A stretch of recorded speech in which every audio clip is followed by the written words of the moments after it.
Bueno, hola chicos, hola chicas, ¿cómo están? Bien, un nuevo videito. ¿Cuál es el sentido de este video? Este video se va a completar con una actividad que ustedes van a tener que realizar a través de la lectura de ciertos textos y van a trabajar algunas de las ideas que yo voy a estar volcando en este video.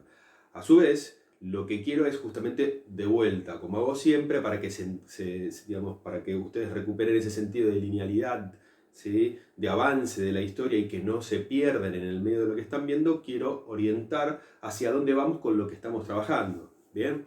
Entonces, ustedes acaban de trabajar el periodo neolítico, ¿sí? Y acaban de trabajar esta idea de la revolución neolítica. Y la revolución neolítica, recuperando algunos conceptos, tenía que ver justamente con esos grandes cambios que experimentan estas primeras sociedades y que tienen que ver con esta idea de pasar de ser de procurarse el alimento a través de sus hábitos nómades, es decir, de la caza y la recolección, pasan a ser productores. Y a partir de ese momento en que son productores, que saben, que comprenden cómo domesticar plantas y animales, se producen una serie de cambios que van a acelerar, digamos, el proceso histórico, por decirlo de alguna manera. Bien.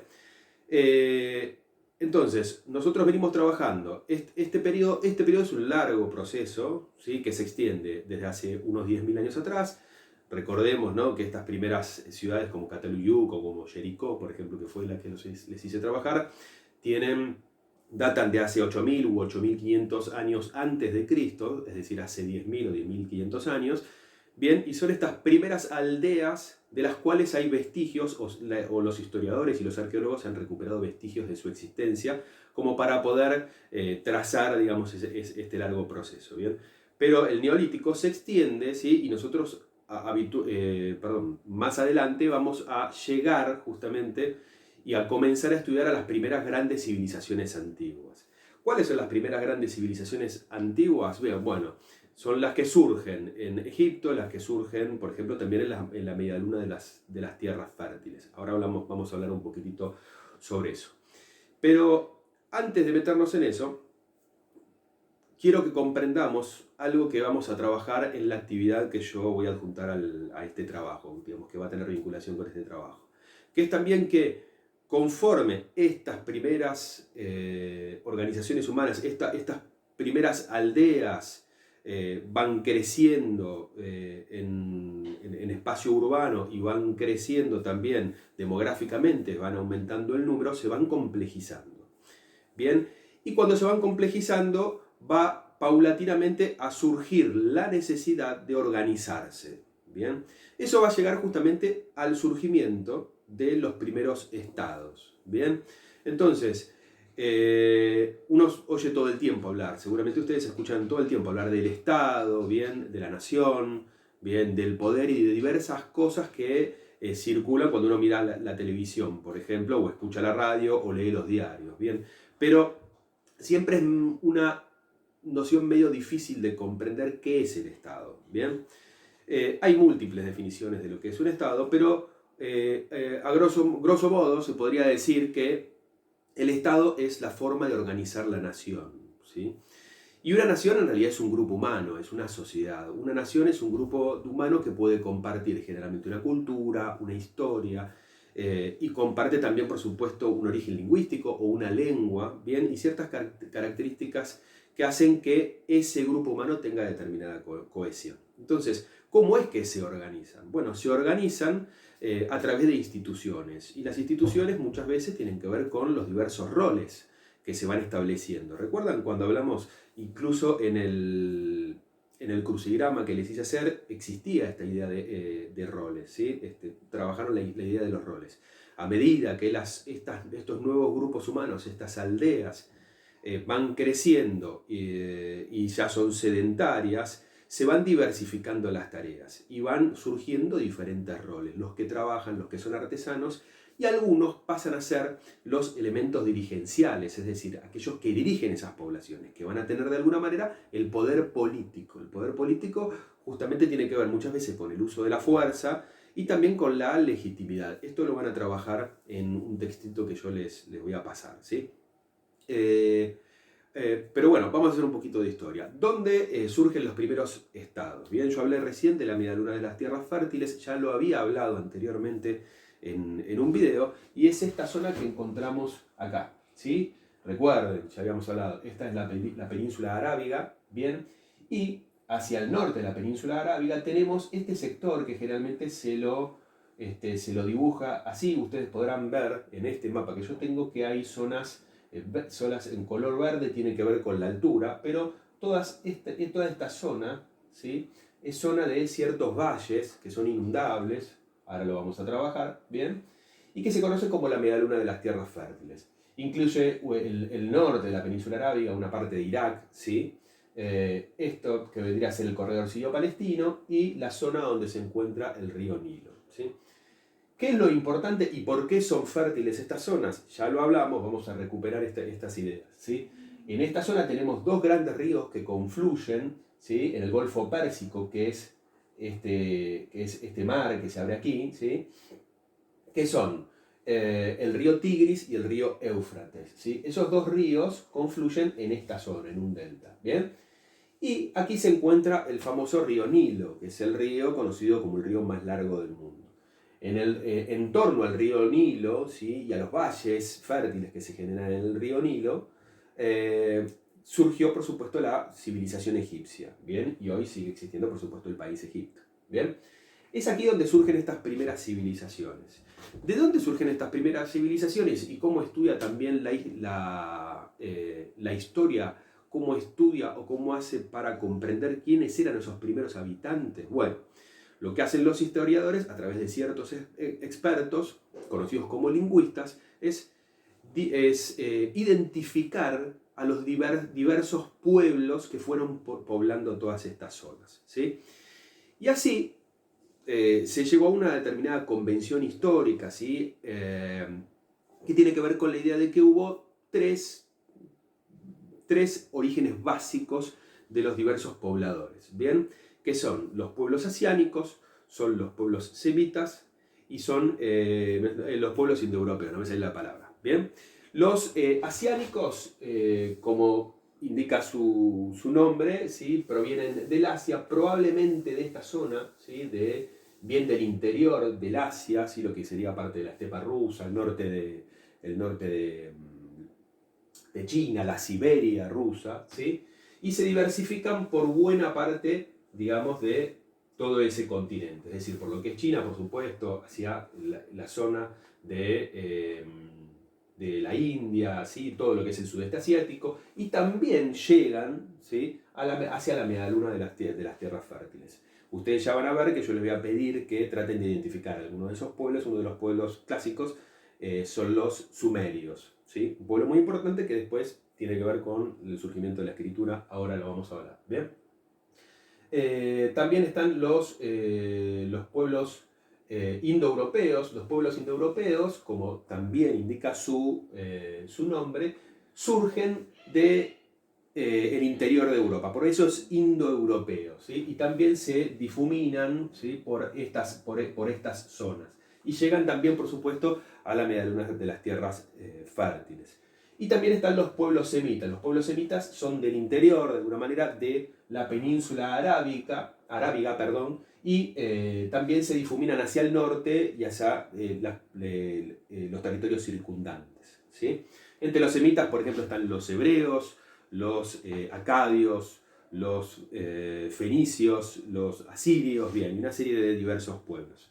También están los egipcios. Los egipcios son como una mezcla, porque se los conoce como camito-semitas. Tienen, sus lenguas están emparentadas con los semitas, pero a la vez con algunas lenguas del continente africano. ¿Bien? Eso es para entender. Estos son los primeros pueblos. Muchos de estos pueblos, por ejemplo, los asiánicos, se trasladan aproximadamente en el cuarto y tercer milenio, ¿sí? El cuarto milenio, recuerden, es el que va desde el 3000 hasta el 4000, ¿sí? No exactamente, ¿sí? Recuerden esto de cómo se dividían los tiempos que trabajamos en esas primeras clases que sí tuvimos presenciales, ¿bien? Por su parte, los pueblos indoeuropeos, hubo como oleadas de ingreso de pueblos indoeuropeos, ¿sí? Entre los pueblos indoeuropeos van a estar los aqueos, por ejemplo, ¿sí? van a estar los dorios, ¿sí? Que van a ingresar muy fuertemente en toda la zona de lo que es Grecia, ¿sí? Y el Mediterráneo hacia el año 1200 y van a causar un descalabro en toda la zona porque eran pueblos relativamente militarizados y tenían el dominio del hierro y tenían mejores armas. Esto lo vamos a ver bastante, lo vamos a hablar cuando nos metamos en el conocimiento de Grecia. ¿Bien? Pero bueno, esto es un poco, después ustedes lo van a trabajar con el trabajo práctico que yo les estoy armando, es un poco cuáles son los orígenes de estos diversos pueblos y cómo hacen los historiadores. Bueno, a través de los lingüistas que justamente rastrean el origen lingüístico, ¿sí? Las características que cada una de estas lenguas tiene como para poder agruparlos en diversos pueblos. Después, por supuesto, más adelante habrá documentos escritos de estos primeros pueblos, de estos primeros estados, que van a hablar de sí mismos, de sus proezas, de su propio estado, de su propio desarrollo y se los va a ir comprendiendo mejor. ¿Bien? Bien. Algo que hay que comprender es que hay algunos elementos que son muy importantes para comprender cómo surgen estos primeros estados. Recuerden que si hacemos un poco nos vamos un poquito hacia atrás, incluso a lo que estuvimos trabajando en el último trabajo, la revolución neolítica, ¿sí? Promueve justamente que las aldeas sedentarias vayan creciendo en número de habitantes y se vayan urbanizando. ¿Bien?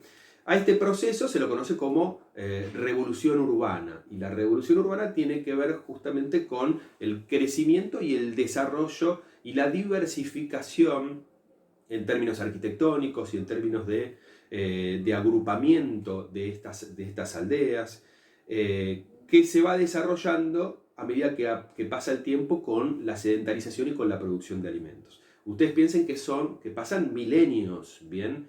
Una cosa es las primeras poblaciones como Jericó o como Cataluyuk, ¿bien? Que estaba en la península de Anatolia, lo que hoy es Turquía, como esas aldeas, obviamente, pasan más o menos, estamos hablando del año 8000 a.C., bueno, imagínense que estamos analizando un proceso que llega hacia los primeros estados y las primeras grandes civilizaciones. Estamos hablando del 3000 a.C., es decir, que hay un largo proceso de formación, ¿sí?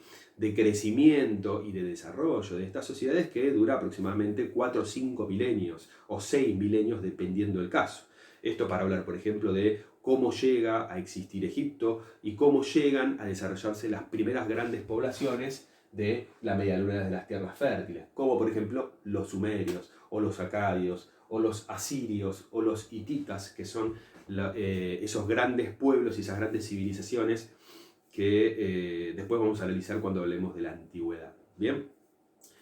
Entonces, retomando el concepto de revolución urbana, tiene que ver justamente con el desarrollo que estas primeras aldeas van teniendo, ¿sí? A partir de la sedentarización, de la división de los diferentes trabajos, de los diferentes roles, el establecimiento de jerarquías al interior de esas sociedades, ¿sí? ¿Qué quiero decir con jerarquías? Cuando se habla de diferentes sectores dentro de una sociedad. ¿Sí? Hoy hablamos de clases sociales, por ejemplo, según el nivel de riqueza que tienen. ¿Bien? La idea de clases sociales es un poco inexacto para hablar de este momento, ¿sí? Porque no se habla específicamente de riqueza o de acceso a los medios productivos, ¿sí? Eso es más propio quizás del sistema capitalista, que faltan milenios también para llegar a eso, ¿bien?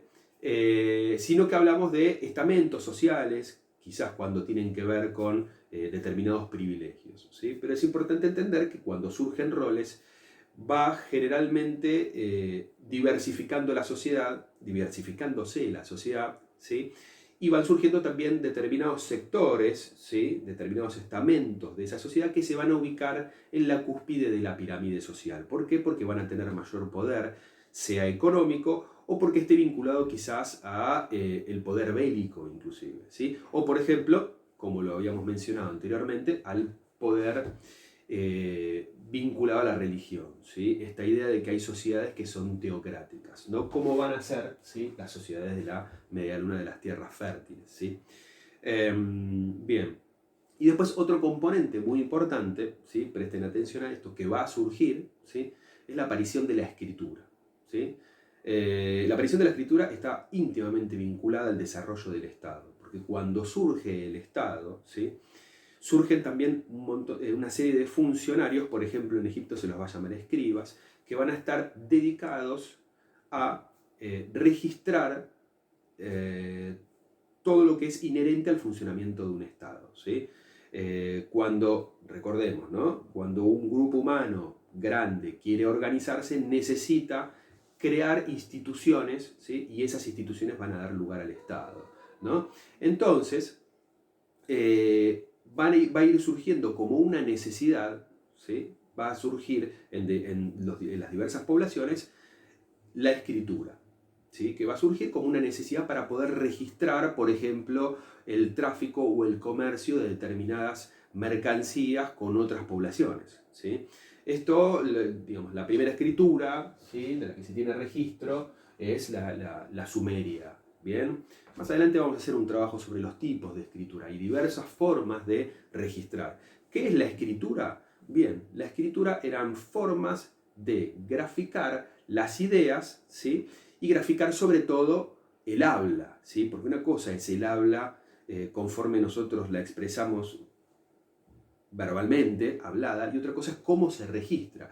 Para poder registrarla es necesario desarrollar un sistema de símbolos, de signos. Bien, hay símbolos y hay signos. Ya lo vamos a ver cuando hablemos de Egipto, por ejemplo. Los egipcios tenían los famosos jeroglíficos, bien, pero en los sumerios tenían lo que se conoce como escritura cuneiforme. ¿Por qué? Porque se escribía con una cuña, ¿bien? Y eran como, se hacían como en tablillas de arcilla y se iban haciendo marcas con una cuña, ¿bien? Los mayas, por ejemplo, en América, ¿sí?, de este lado, bien, hacia el oeste, tenían los glifos, ¿sí? Probablemente nosotros trabajemos también a las sociedades aborígenes, ¿sí?, y a las diversas civilizaciones que hubo en América, porque son muy importantes y también desarrollaron, por ejemplo, su escritura. ¿Bien? Bien, para continuar con lo que venimos trabajando, hasta aquí creo que está bien, ¿sí? Recuerden algunas cosas de las que, bueno, recuerden no, porque ustedes van a poder adelantar y atrasar el video, ¿sí? Pero algunas de las ideas que yo estoy comentando acá las van a tener que trabajar en el trabajo práctico que les voy a estar pasando. Otras cosas las van a hacer con un trabajito. Recuerden, nos estamos aproximando al surgimiento de las primeras civilizaciones antiguas. Seguramente lo que se va a venir es el análisis de Egipto, ¿sí? Primordialmente porque por las características digamos, del aislamiento en el que nos encontramos, no vamos a poder abarcar seguramente todos los pueblos, ¿bien? Pero probablemente también trabajemos algunos de estos pueblos de las medialunas de las tierras fértiles.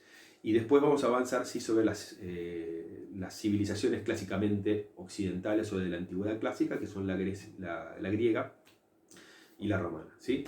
Así que por el momento me despido. Hasta el próximo video. Adiós.